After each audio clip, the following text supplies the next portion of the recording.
नमस्ते किसान भाइयों, मैं मोहर Singh, retired chief technical officer NDRI Karnal से आपके अपने खेती फंडा चैनल में आपका स्वागत करता हूं।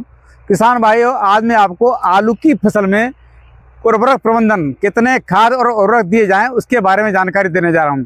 आज हमारे साथ में है एक प्रगतिशील किसान है, आपका शुभ नाम? विकास जी है। तो आपने कितने एकड़ में आलू लगाया है?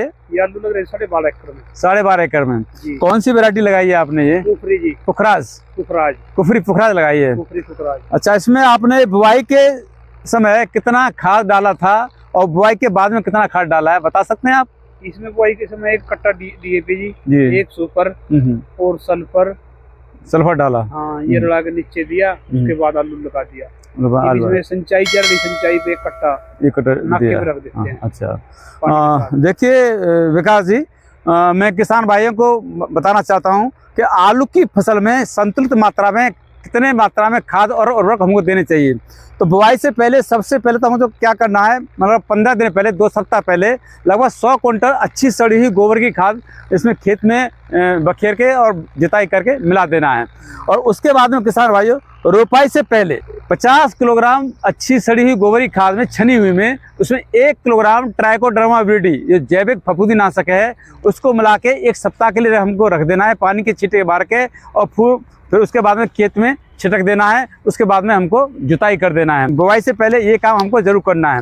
और उसके बाद में किसान भाई, बुआई के समय हमको DAP की मात्रा अगर डालनी है तो कितना डालना है, सुपर डालना है तो कितना डालना है, NPK हमारे पास उपलब्ध है तो कितना डालना है, तो मैं इसके बारे में आपको पूरी जानकारी देने जा रहा हूँ। अगर किसान भाई आपके पास DAP उपलब्ध है तो DAP की मात्रा 70 किलोग्राम प्रति एकड़ के हिसाब से आपको देना है बुआई के समय। और DAP आप डाल रहे हैं तो यूरिया की मात्रा आपको 130 किलोग्राम देना है।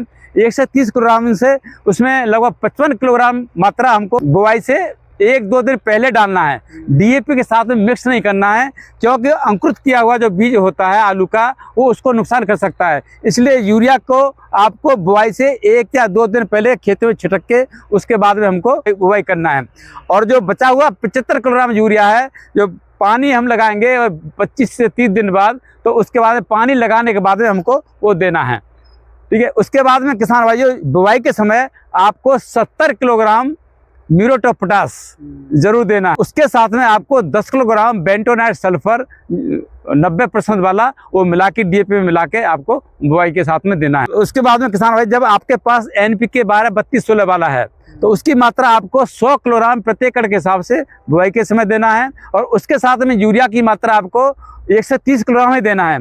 यानी उसमें जो यूरिया की मात्रा है 60 किलोग्राम देना है आपको बुआई से 1-2 दिन पहले, और 70 किलोग्राम देना है आपको बुआई के बाद में, यानी 25 दिन बाद में देना है। म्यूरेट ऑफ पोटाश की मात्रा इसमें किसान भाई, जो हम NPK 12-32-16 डाल रहे हैं, म्यूरेट ऑफ पोटाश की मात्रा हमको 40 किलोग्राम देना है, क्यों 12-32-16 में 16% पोटाश भी पाया जाता है। इसलिए इसमें हमको म्यूरेट ऑफ पोटाश की मात्रा केवल 40 किलोग्राम में देना है। और जो सल्फर है 10 किलोग्राम आपको बेंटोनाइट सल्फर आपको देना है।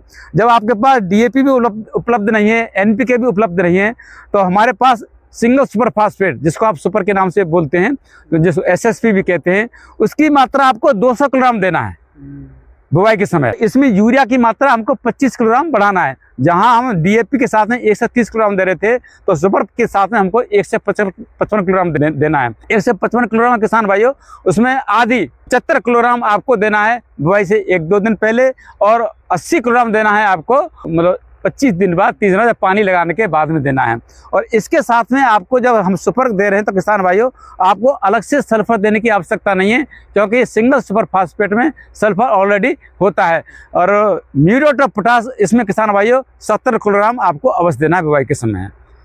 और लेकिन किसान भाइयों, एक बात का ध्यान रखना है, म्यूरेट ऑफ पोटाश की मात्रा हमको थोड़ा अधिक नहीं देना है, क्योंकि उसकी जैसे हम 70 किलोग्राम म्यूरेट ऑफ पोटाश डाल रहे हैं, तो उसके साथ में हमको म्यूरेट ऑफ पोटाश 70 किलोग्राम न देके, तो हम 50 किलोग्राम म्यूरेट ऑफ पोटाश डालिए। 24 से 25 किलोग्राम आपको SOP सल्फेट ऑफ पोटाश डालना है, क्योंकि सल्फेट ऑफ पोटाश में 50% के लगभग पोटेशियम होता है और उसमें 17 से 18% उसमें सल्फर होता है, और उसके साथ में हमको सल्फर देने की आवश्यकता नहीं है।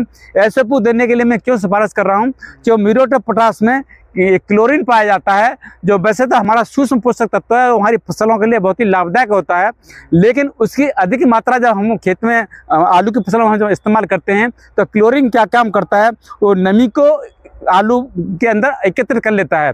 जब नमी ज़्यादा इकट्ठी हो जाएगी, यानी पानी की मात्रा हमारे जो उसको ज़्यादा इकट्ठा करेगा, तो उसमें आलू के अंदर जो स्टार्च की मात्रा है वो कम बनेगी, जिससे हमारी आलू की जो क्वालिटी है ख़राब हो जाती है, तो उसको हम ज़्यादा दिन तक नहीं रख सकते हैं। इसलिए उसमें हमको सल्फेट ऑफ पोटाश आपको देना है। सल्फेट ऑफ पोटाश क्या करता है, उसकी नमी की मात्रा को कम करता है, यानी शुष्क पदार्थ की मात्रा को बढ़ाता है, जिससे हमारी आलू की जो क्वालिटी है वो अच्छी हो जाती है। इसलिए किसान भाई, जब हम म्यूरेट ऑफ पोटाश डाल रहे हैं तो 50 किलोग्राम म्यूरेट ऑफ पोटाश डालिए और 24 से 25 किलोग्राम आपको सल्फेट ऑफ पोटाश आपको देना है। तो इस तरह से हमारी जो आलू की जो क्वालिटी है बहुत अच्छी रहेगी। बुआई के समय किसान भाइयों, बोरन वो जो सूक्ष्म पोषक तत्व होता है उसको आपको जरूर देना है, क्योंकि उसमें 2 तरह का होता है। उसमें 14.5% वाला आपको 2 किलोग्राम देना है, अगर 20% वाला है तो आपको 1 किलोग्राम देना है, उसको जरूर देना है। क्योंकि ये सूक्ष्म पोषक तत्व क्या काम करता है, जितने बारी जो हमारे शुगर होती है उसको हमारे पौधों को सप्लाई करता है, जैसे पोषक तत्वों को पूरे हमारे पोटेशियम को हमारे पौधों को सप्लाई करता है। इसलिए बोरोन आपको डीएपी के साथ में या एनपीके के साथ में मिक्स करके आपको जरूर बुआई करनी है। आलू की फसल की बुआई से पहले जिस फसल की आपने कटाई की है, अगर उस फसल में आपने जिंक सल्फेट का उपयोग नहीं किया था तो आलू की फसल में आपको 10 किलोग्राम जिंक सल्फेट 21% वाला खेत की तैयारी के समय जब हम यूरिया डाल रहे हैं तो यूरिया में मिला के खेत में छिटक के जुताई कर देनी है। अगर 33% वाला है तो आपको 6 किलोग्राम उपयोग करना है, लेकिन इसको जिंक सल्फेट को हमको एनपीके, डीएपी और सुपर फास्फेट के साथ में मिक्स नहीं करना है। खेत की तैयारी के समय यूरिया में मिला के या मिट्टी में मिला के छिटक के उसके बाद में जुताई कर देनी है। और ये जिंक सल्फेट हमको साल में एक ही बार किसी भी फसल में आपको देना है। तो इस तरह से किसान भाइयों, हम संतुलित मात्रा में खादों का प्रयोग करेंगे तो हम आलू की फसल से अच्छी पैदावार ले सकते हैं। तो ये जानकारी किसान भाई मेरी आपको अच्छी लगी हो तो इसको लाइक करें, दूसरे किसान भाइयों साझा करें, और खेती फंडा चैनल है मेरा, आपने अगर सब्सक्राइब नहीं किया है तो उसको सब्सक्राइब करें। बहुत बहुत धन्यवाद।